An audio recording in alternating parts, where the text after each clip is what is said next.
Hello दोस्तों, आपका स्वागत है हमारे YouTube channel innovative class by Abhinandan sir. हम लोग क्लास 10th का साइंस में फिजिक्स चालू किए थे। आज उसका छठा लेक्चर है।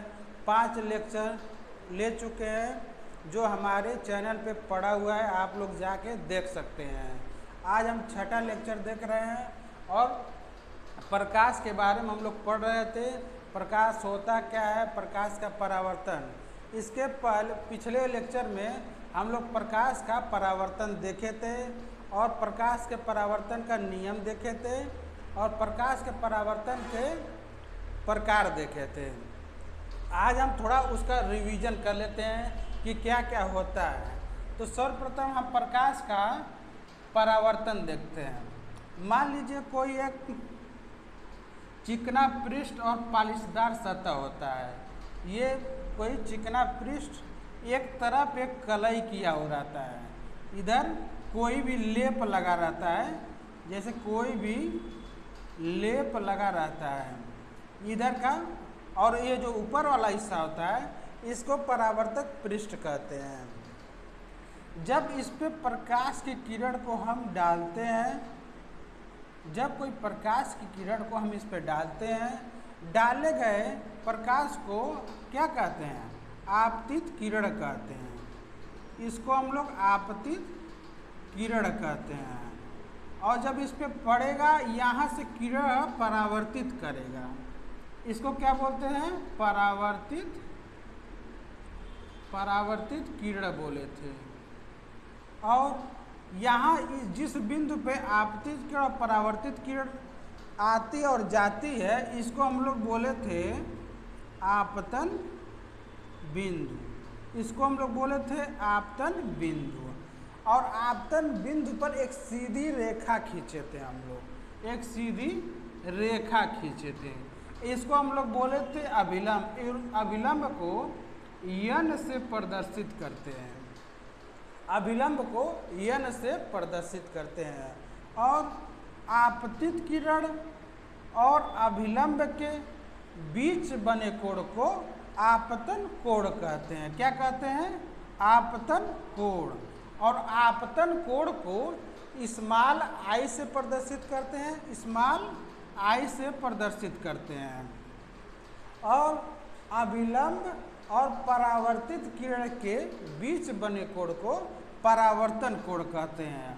और इसको हम लोग स्मॉल आर से प्रदर्शित करते हैं, स्मॉल आर से प्रदर्शित करते हैं। परावर्तन का एक कंडीशन होता है प्रकाश के परावर्तन का, कि जितने एंगल से वो आपतित होती है उतने ही एंगल से परावर्तित होती है। एक कंडीशन इसका होता है। और देखिए, और ये जो परावर्तक आपका ये पृष्ठ है, इस पे जो ये सीधी रेखा, इसको अभिलंब बोले हैं। इस परावर्तक पृष्ठ से 90 डिग्री का कोण बनाता है। इसको थोड़ा हम अलग से समझ रहे हैं। मान लीजिए कोई सीधी रेखा है, इस पे सीधा एक खींची गई रेखा है। इस रेखा और इस रेखा के बीच बने कोण को 90 डिग्री होता है। ये 90 डिग्री होता है। किसी भी रेखा पर सीधी खींचेंगे तो अभिलंब होगा और वो 90 डिग्री होता है। यही जो होता है आपका प्रकाश का परावर्तन होता है। प्रकाश के परावर्तन का 2 नियम देख लेते हैं। उसका 2 नियम होता है। पहला नियम क्या होता है कि आपतित किरण और परावर्तित किरण और इस आपतन बिंदु पे खींची गई अभिलंब जो होता है एक ही तल पे होता है। क्या नियम होता है? आपतित किरण और परावर्तित किरण और आपतन बिंदु पर खींची गई रेखा को अभिलंब कहेंगे। ये तीनों एक ही तल पे होते हैं। पहला नियम हो गया। दूसरा नियम यह होता है कि आपतन कोण और परावर्तन कोण बराबर होते हैं। उसको कैसे लिखेंगे?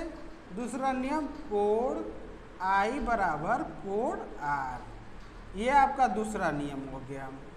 अब हम देखते हैं प्रकाश का परावर्तन के प्रकार, कि प्रकार क्या क्या होते हैं, कितने प्रकार के होते हैं। ये जो होते हैं दो प्रकार के होते हैं। पहला हो जाएगा आपका नियमित परावर्तन, और दूसरा हो जाएगा आपका अनियमित परावर्तन।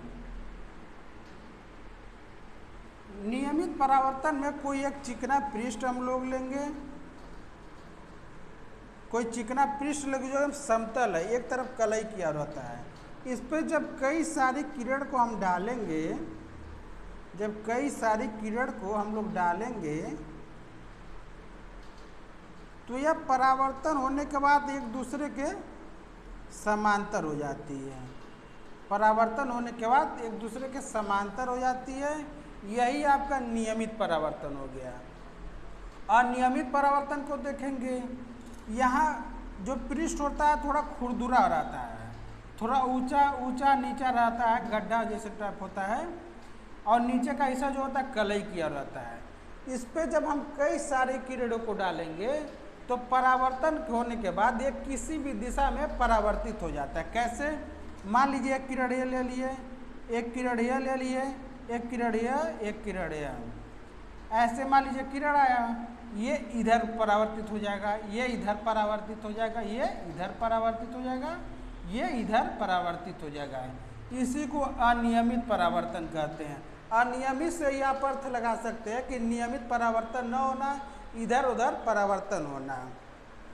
और इसके आगे हम देखते हैं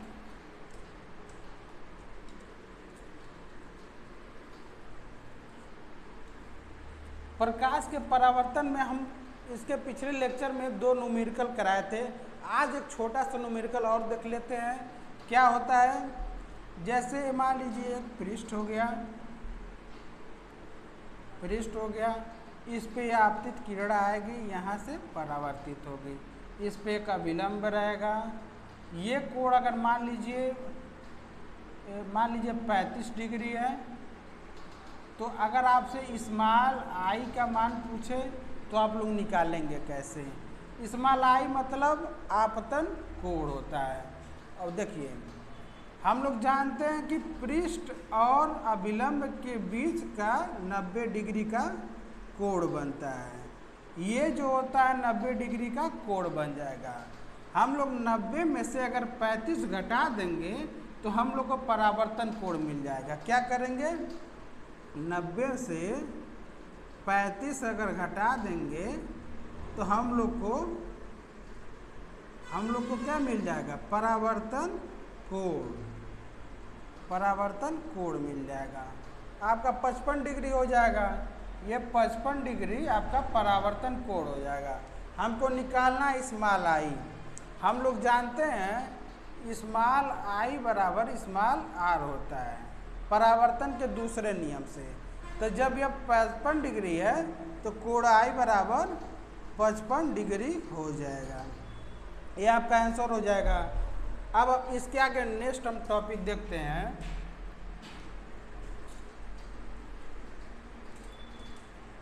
नेक्स्ट टॉपिक हमारा रहेगा प्रकाश की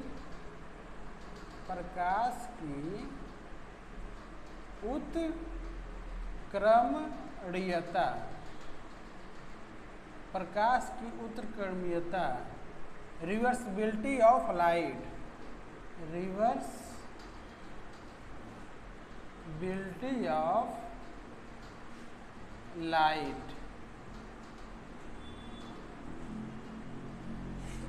ये जो होता है रिवर्स, क्या कह रहा है? प्रकाश की उत्क्रमणीयता। जैसा कि प्रकाश का हम लोग परावर्तन जानते हैं कि क्या होता है, उसी का जस्ट विपरीत हो जाता है। कैसे?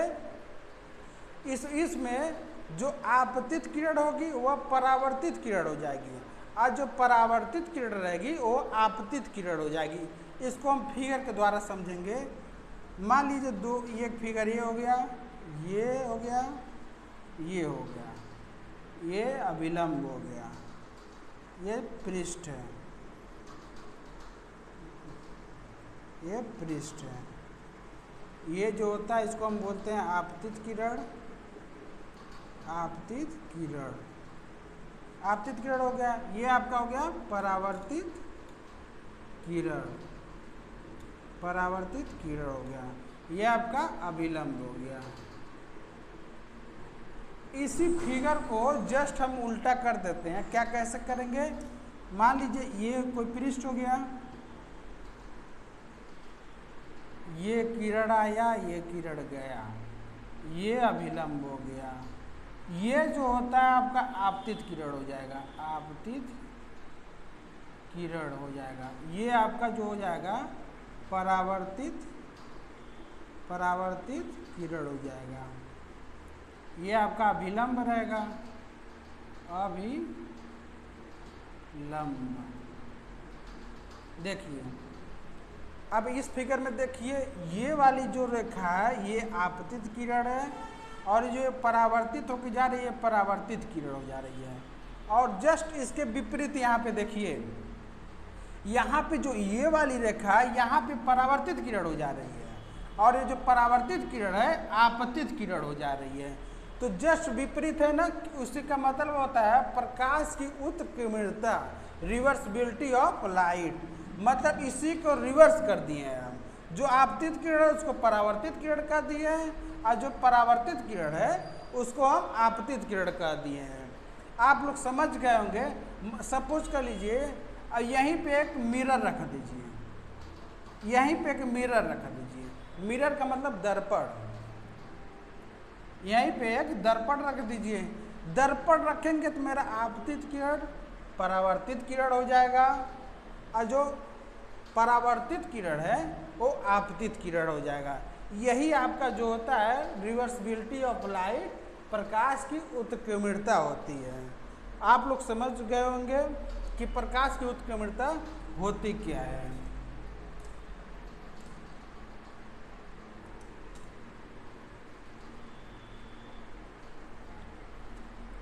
अब इसके आगे हम लोग देखेंगे दर्पण। दर्पण पढ़ेंगे, दर्पण पढ़ेंगे हम लोग। दर्पण इंग्लिश में इसको कहते हैं मिरर।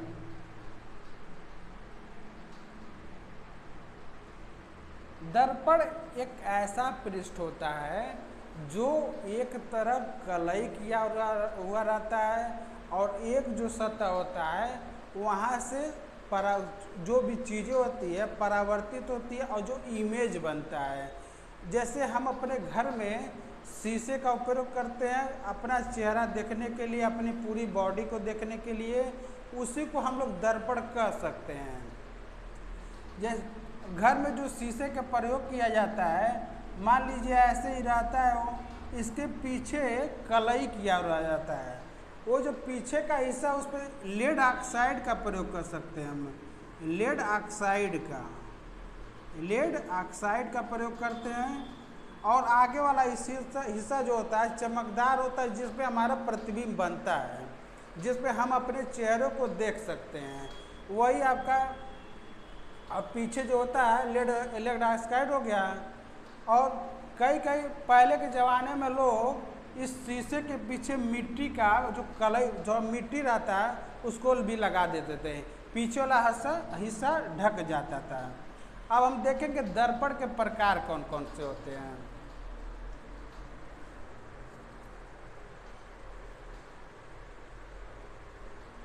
अब हम लोग देखेंगे दर्पण के प्रकार कितने प्रकार के होते हैं।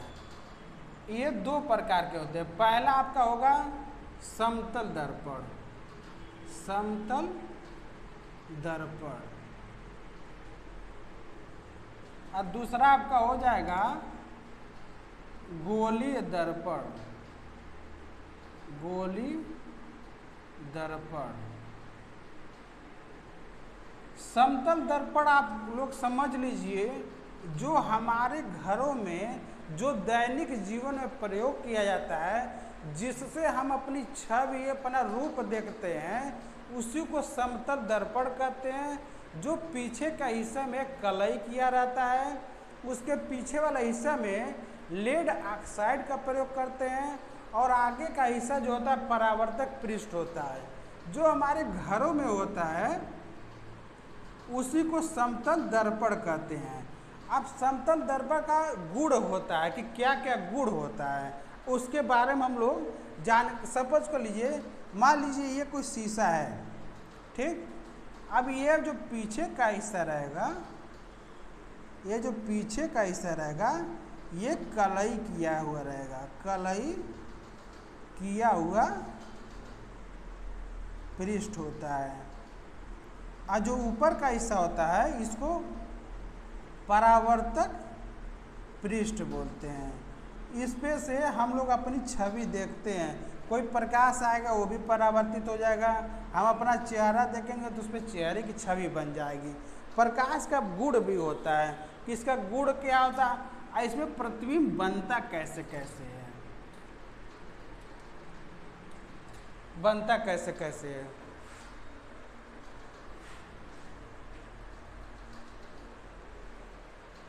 हम लोग समतल दर्पण के बारे में जान चुके हैं।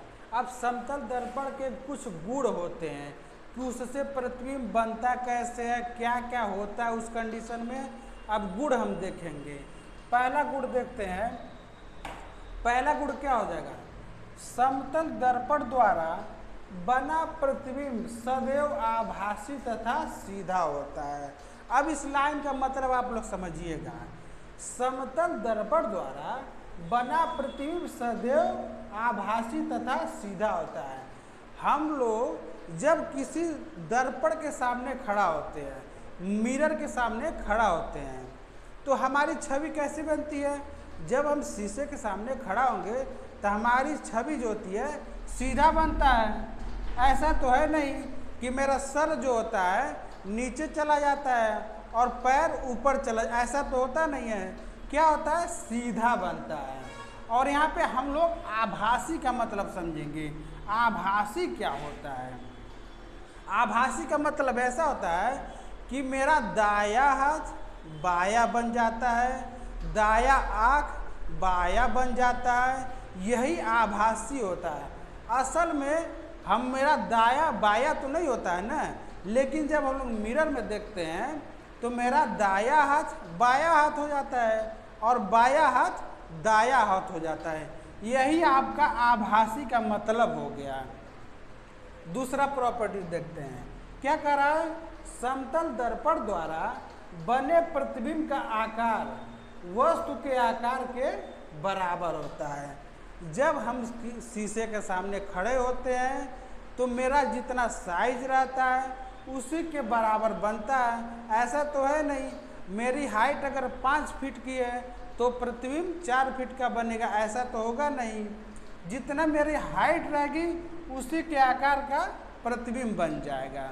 अब तीसरा गुण देखते हैं। तीसरा गुण क्या होगा, यच ऊंचाई के मनुष्य की अपना पूर्ण प्रतिबिंब देखने के लिए, मतलब यच ऊंचाई के मनुष्य की अपना पूरा प्रतिबिंब देखने के लिए समतल दर्पण की आवश्यक न्यूनतम ऊंचाई h/2 होनी चाहिए। इस लाइन का मतलब समझिए। मान लीजिए कोई h ऊंचाई का मनुष्य है, उसको अपना प्रतिबिंब पूरा छवि देखने के लिए शीशे की आवश्यक न्यूनतम ऊंचाई कितनी होनी चाहिए। h ऊंचाई का मनुष्य है तो शीशे की ऊंचाई h/2 होना चाहिए। इसको थोड़ा हम और अच्छे तरीके से समझते हैं। मान लीजिए कोई 5 फीट का एक व्यक्ति है, 5 फीट का एक व्यक्ति है, इसको अपना पूरा छवि देखने के लिए कितने फीट का शीशा होना चाहिए। क्या कर देंगे, 5/2 क्या हो जाएगा, 2.5 फीट। यही आवश्यक न्यूनतम शीशे की ऊंचाई होनी चाहिए। आप लोग समझ गए होंगे। चौथा देखते हैं। चौथा क्या कर रहा है, प्रतिबिंब दर्पण से उतनी ही दूरी पर पीछे बनता है जितनी की दर्पण के आगे होती है। मान लीजिए कोई दर्पण है, यहाँ से अगर हम लोग 5 मीटर की दूरी पे है, 5 मीटर की दूरी पे है, तो प्रतिबिंब की दूरी भी कितना दूर बनेगा, 5 मीटर की ही दूरी पे बनेगा। जितना दूर पे हम खड़ा होंगे उतना ही दूरी पे प्रतिबिंब बनेगा। इस लाइन का मतलब यही हुआ। पांचवा देखते हैं, वस्तु तथा प्रतिबिंब को मिलाने वाली रेखा समतल दर्पण पर लंब होती है। इस लाइन का मतलब आप लोग समझ लीजिए क्या होगा। मान लीजिए कोई प्लेन मिरर है, यहाँ पे कोई वस्तु है, यहाँ से और यहाँ पे इसका प्रतिबिंब बन रहा है। इस मिलाने वाली रेखा, इस वस्तु और प्रतिबिंब को मिलाने वाली रेखा को ही समतल दर्पण पर अभिलंब होता है, इसको लंब बोलते हैं। और समतल दर्पण का एक चीज और हम बता रहे हैं आप लोग को, समतल, इसको इम्पोर्टेंट पॉइंट में लिख लीजिए, ये कभी कभी आप आगे तैयारी करेंगे उसमें मदद करेगा। क्या होता है,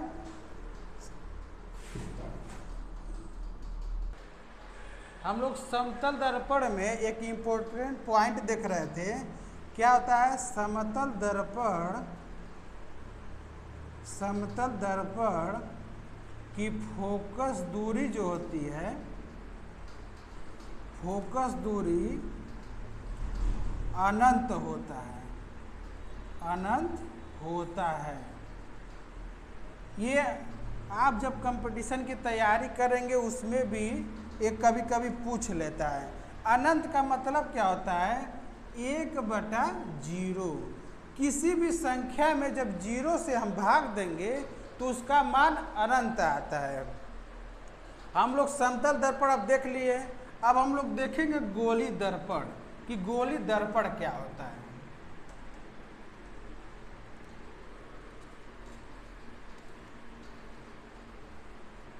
गोली दर्पण क्या लिखेंगे, गोली दर्पण। ये जो होता है दो प्रकार के होते हैं। पहला हो जाएगा अवतल दर्पण, अवतल दर्पण। दूसरा हो जाएगा आपका उत्तल दर्पण,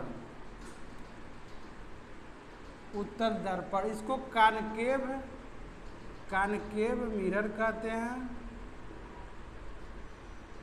और इसको कॉन्वेक्स मिरर कहते हैं।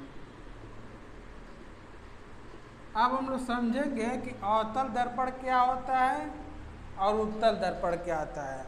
अवतल दर्पण जो होता है इसका परावर्तक पृष्ठ जो होता है अंदर के तरफ होता है। इसको हम कैसे समझेंगे, मान लीजिए ये इस प्रकार इसका फिगर होता है, ये फिगर होता है, और जो बाहर का हुआ रहता है ये थोड़ा कलई किया रहता है। इसको क्या कहेंगे,